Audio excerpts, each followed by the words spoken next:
In a small kitchen in Guangzhou, a chef gently presses his fingertips over a sheet of dough so thin it is nearly translucent. There are no rulers, no machines, only experience and touch.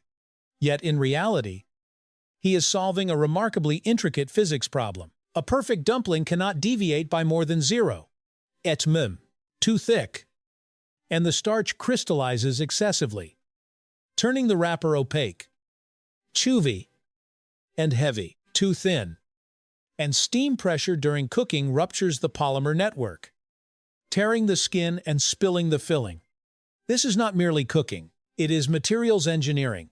When we bite into a dumpling, we experience a balance of thermodynamics, protein chemistry, and sensory aesthetics. The glass-thin wrapper, the succulent shrimp filling, the burst of aroma in the mouth, all are the result of a microscopic system controlled with the precision of a laboratory. Dim sum, therefore, is more than cuisine. It is proof that humans can tame the harsh laws of physics in pursuit of a single goal: sensory refinement. The dumpling wrapper is a complex biological material. It is not simply flour and water, but a polymer matrix composed of starch, protein, and water arranged into a three-dimensional network. Tapioca starch contains a high proportion of amylopectin, a branched form of starch capable of forming a transparent gel when gelatinized.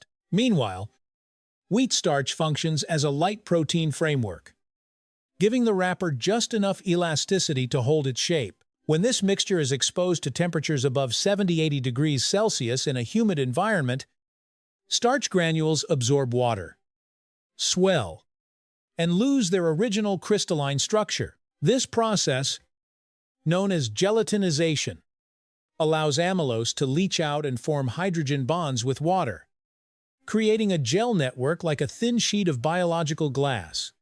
Interestingly, the translucency of the dumpling skin is not a random aesthetic effect. It results from light passing through a highly uniform microstructure. When starch particles are evenly distributed and free of air bubbles, light is not scattered and the wrapper becomes crystal clear. If starch molecules are likened to the tumblers in a coated lock, then temperature is the key. Too low, and the lock never opens. Too high, and the entire system collapses.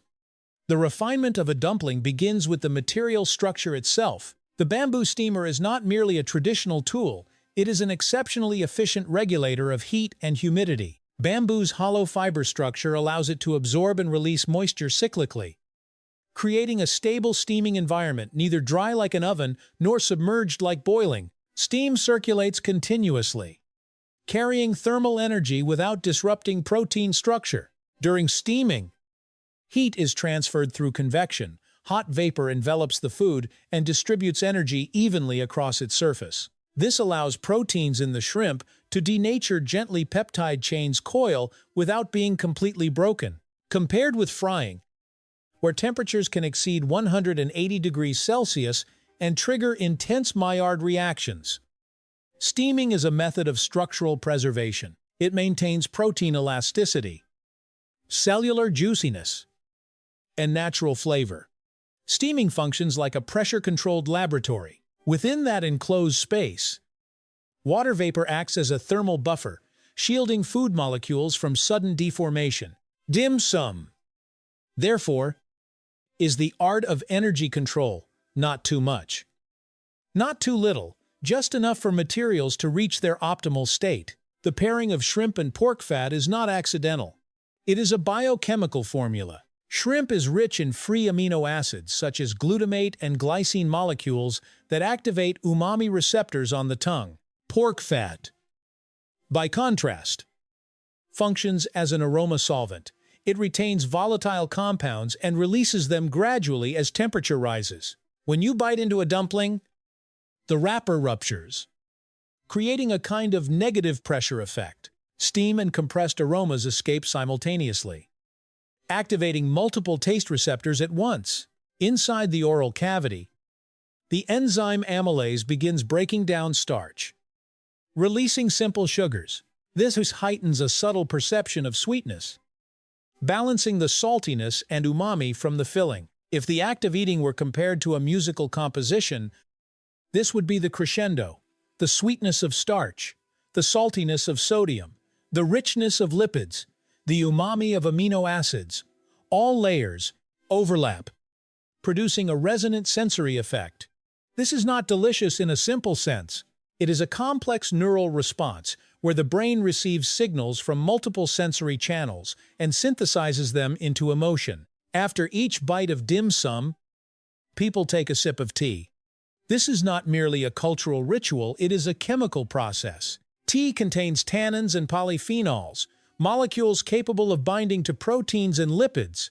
When they contact the surface of the tongue, they break down the residual fatty film left by food. This functions like a sensory reset for the taste system. Without tea, lipid molecules would continue to cling to receptors, reducing their sensitivity. Tea acts as a molecular cleansing solution, freeing the tongue's surface and preparing it for the next layer of flavor. In addition, polyphenols stimulate saliva secretion, helping disperse aromatic compounds and intensify taste perception. In the language of chemistry, this is a process of systemic rebalancing. In the language of cuisine, it is the breath between courses. Dim sum is not designed merely to be eaten. It is designed to be experienced in cycles: eat, cleanse, savor again. It demonstrates that cuisine is not improvisation. It is the result of centuries of observation, experimentation, and optimization, a form of sensory engineering passed down through generations. Humans do not change the laws of physics. They learn to negotiate with them, and in doing so, they transform harsh elements, heat, pressure, chemical reactions into tools for creating the most delicate of moments when a dumpling dissolves in the mouth, and we suddenly realize refinement does not reside in the dish itself.